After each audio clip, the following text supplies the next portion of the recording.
La humildad. Jesús es la humildad encarnada.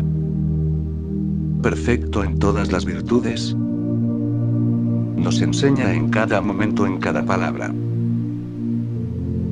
Siendo Dios, vivió 30 de sus 33 años en vida oculta, ordinaria, tenido por uno de tantos. Lo extraordinario fue la perfección en que vivió lo ordinario. También sus 3 años de vida pública son perfecta humildad. En todo hacía, como siempre, la voluntad de su Padre. Nunca buscó llamar la atención sobre sí mismo, sino dar gloria al Padre. Al final murió en la cruz. Nos dijo: aprended de mí que soy manso y humilde de corazón. Nadie tuvo jamás dignidad comparable a la de Jesús, nadie sirvió con tanta solicitud a los hombres. Yo estoy en medio de vosotros, como quien sirve. Sigue siendo esa su actitud hacia cada uno de nosotros. Dispuesto a servirnos, a ayudarnos, a levantarnos de las caídas. Servimos nosotros a los demás, en la familia, en el trabajo, en esos favores anónimos, que quizá jamás van a ser agradecidos. Ejemplo os he dado. Dice el Señor, después de lavarles los pies a sus discípulos: para que como yo he hecho con vosotros, así hagáis vosotros. Juan 13:15. Nos deja una suprema lección, para que entendamos que si no somos humildes, si no estamos dispuestos a servir, no podemos seguir al Maestro. El Señor nos invita a seguirle y a imitarle, y nos deja una regla sencilla, pero exacta, para vivir la caridad con humildad y espíritu de servicio. Todo lo que queráis que hagan los hombres con vosotros, hacedlo también vosotros con ellos. Mateo 7:12. El hombre humilde, cuando localiza algo malo en su vida, puede corregirlo, aunque le duela. El soberbio, al no aceptar, o no ver, ese defecto, no puede corregirlo, y se queda con él. El soberbio no se conoce o se conoce mal. La soberbia lo inficiona todo. Donde hay un soberbio, todo acaba maltratado: la familia, los amigos, el lugar donde trabaja. Exigirá un trato especial porque se cree distinto. Habrá que evitar con cuidado herir su susceptibilidad. Su actitud dogmática en las conversaciones, sus intervenciones irónicas, no le importa dejar en mal lugar a los demás. Por quedar el bien, la tendencia a poner punto final a las conversaciones que surgieron con naturalidad, etc., son manifestaciones de algo más profundo, un gran egoísmo, que se apodera de la persona, cuando ha puesto el horizonte de la vida en sí misma. El primero entre vosotros sea vuestro servidor. Mateo 23:11. Para eso hemos de dejar nuestro egoísmo a un lado y descubrir esas manifestaciones de la caridad, que hacen felices a los demás. Si no lucháramos por olvidarnos, cada vez más de nosotros mismos, pasaríamos una y otra vez al lado de quienes nos rodean, y no nos daríamos cuenta de que necesitan una palabra de aliento. Valorar lo que hacen, animarles a ser mejores y servirles. Los grados de la humildad. Conocerse, aceptarse, olvido de sí, darse. Conocerse. Primer paso. Conocer la verdad de uno mismo. Donde hay humildad hay sabiduría. Sin humildad no hay conocimiento de sí mismo y, por tanto, falta la sabiduría. Aceptarse. Aceptarse no es lo mismo que resignarse.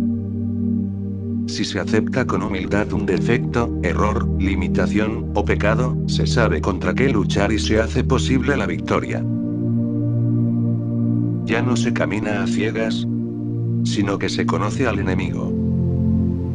Pero si no se acepta la realidad, ocurre como en el caso del enfermo, que no quiere reconocer su enfermedad. No podrá curarse. Pero si se sabe que hay cura, se puede cooperar con los médicos para mejorar. Hay defectos que podemos superar, y hay límites naturales que debemos saber aceptar. Olvido de sí. El olvido de sí no es lo mismo que indiferencia ante los problemas. Se trata más bien de superar el pensar demasiado en uno mismo. En la medida en que se consigue el olvido de sí, se consigue también la paz y alegría. Es lógico que sea así, pues la mayoría de las preocupaciones provienen de conceder demasiada importancia a los problemas, tanto cuando son reales, como cuando son imaginarios.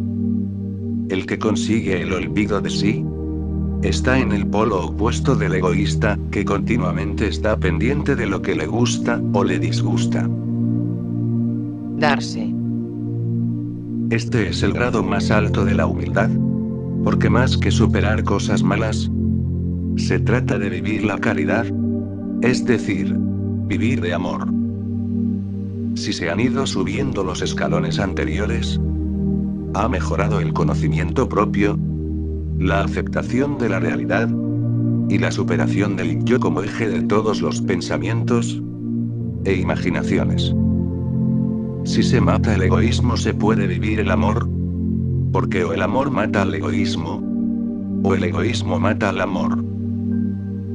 En este nivel la humildad y la caridad llevan una a la otra.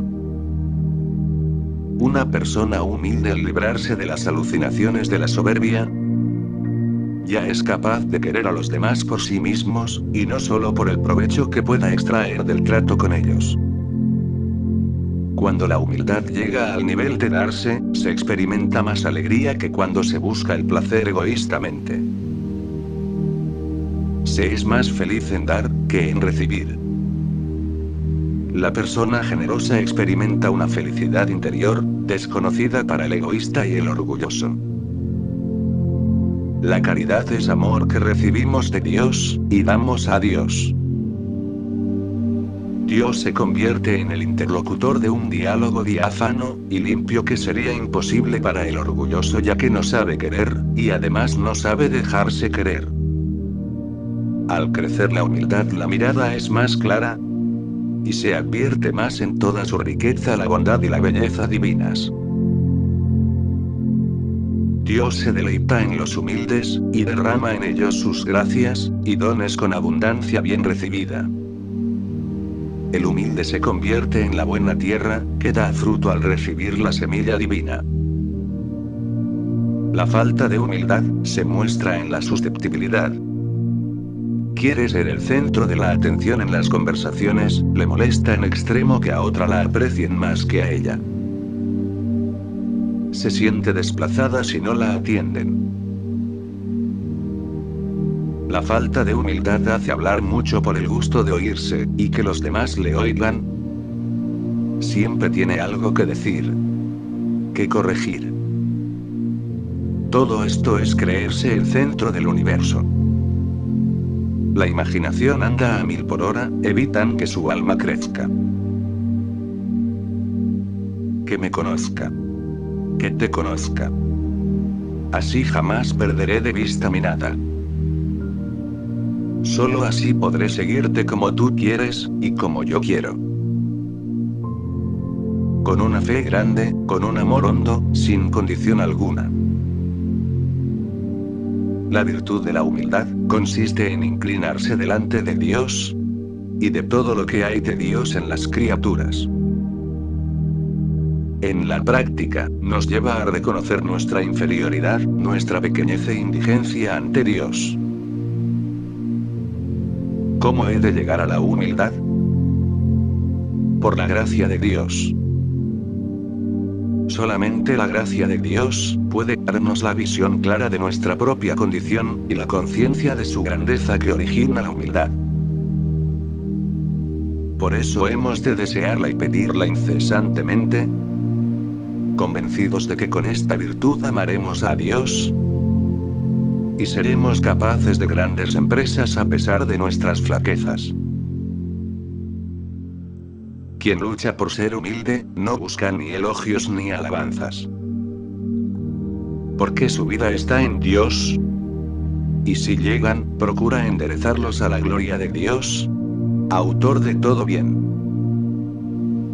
La humildad se manifiesta en el desprecio, sino en el olvido de sí mismo, reconociendo con alegría que no tenemos nada, que no hayamos recibido, y nos lleva a sentirnos hijos pequeños de Dios, que encuentran toda la firmeza en la mano fuerte de su Padre. Aprendemos a ser humildes meditando la pasión de nuestro Señor, considerando su grandeza ante tanta humillación, el dejarse hacer como cordero llevado al matadero, visitándolo en la Sagrada Eucaristía, donde espera que vayamos a verle y hablarle, meditando la vida de la Virgen María, y uniéndonos a ella en oración. La mujer más humilde, y por eso también la escogida de Dios, la más grande. La esclava del Señor, la que no tuvo otro deseo que el de hacer la voluntad de Dios. También acudimos a San José, que empleó su vida en servir a Jesús y a María, llevando a cabo la tarea que Dios le había encomendado. El Papa Juan Pablo II enseñó que la superficialidad, el arribismo, aunque obtengan algún éxito inmediato, no constituyen sin embargo el auténtico bien del hombre y de la sociedad. El Papa Francisco recordó que para alcanzar la santidad es necesario ser humildes, y el único camino para la humildad es la humillación. El Santo Padre dijo esto al reflexionar sobre la vicisitud del rey David que, consciente de su propio pecado, había hecho matar al oficial Urías para cubrir el adulterio con su esposa Betsabé. Acepta las humillaciones con espíritu de confianza en el Señor. Además, el pontífice advirtió que Dios perdona el pecado, pero las heridas de una corrupción, dijo, difícilmente se curan. El rey David se encuentra a un paso de entrar en la corrupción, pero el profeta Natán, enviado por Dios, le hace comprender el mal que había hecho.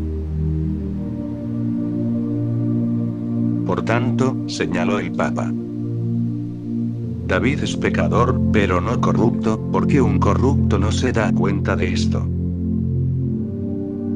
Se necesita una gracia especial para cambiar el corazón de un corrupto.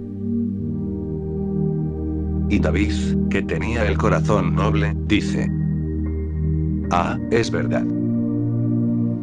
He pecado. Y reconoce su culpa. ¿Y qué cosa dice Natán?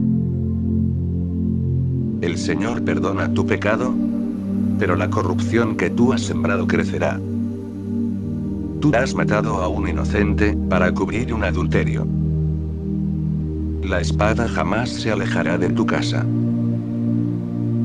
Dios perdona el pecado, David se convierte, pero las heridas de una corrupción difícilmente se curan. Lo vemos en tantas partes del mundo. David se encuentra con que debe afrontar a su propio hijo Absalón, corrupto, que le hace la guerra. Pero el rey reúne a los suyos y decide dejar la ciudad sin usar a Dios para defenderse. Se va de allí para salvar a su pueblo. Y este es el camino de la santidad que David, después de aquel momento en que había entrado en la corrupción, comienza a poner en práctica. El Papa recordó que David, llorando y con la cabeza cubierta, deja la ciudad y hay quien lo sigue para insultarlo. Entre estos, Simei, que lo llama sanguinario y lo maldice. David acepta esto porque si maldice es porque el Señor se lo ha dicho. David sabe ver los signos. Es el momento de su humillación, es el momento en el que él está pagando su culpa. Quizás el Señor mire mi aflicción y me devuelva el bien a cambio de la maldición de hoy. Y se encomienda en las manos del Señor. Este es el recorrido de David. Desde el momento de la corrupción a esta entrega en las manos del Señor. Y esto es santidad. Esto es humildad. El Santo Padre dijo que en cada uno de nosotros, si alguien nos dice algo, una cosa fea, inmediatamente tratamos de decir que no es verdad. O hacemos como Simei. Damos una respuesta aún peor. La humildad solo puede llegar a un corazón a través de las humillaciones. No hay humildad sin humillaciones. Y si tú no eres capaz de aceptar algunas humillaciones en tu vida, no eres humilde. Es simple, es matemático, reafirmó el Papa. El único camino para la humildad es la humillación. La finalidad de David, que es la santidad, viene a través de la humillación. El fin de la santidad que Dios regala a sus hijos, que regala a la Iglesia, viene a través de la humillación de su Hijo, que se deja insultar, que se deja llevar sobre la cruz, injustamente. Y este Hijo de Dios, que se humilla, es el camino de la santidad. Y David, con su actitud, profetiza esta humillación de Jesús. Por ello, el Papa invitó a pedir al Señor la gracia para cada uno de nosotros, para toda la Iglesia, la gracia de la humildad, pero también la gracia de comprender que no es posible ser humilde sin humillación.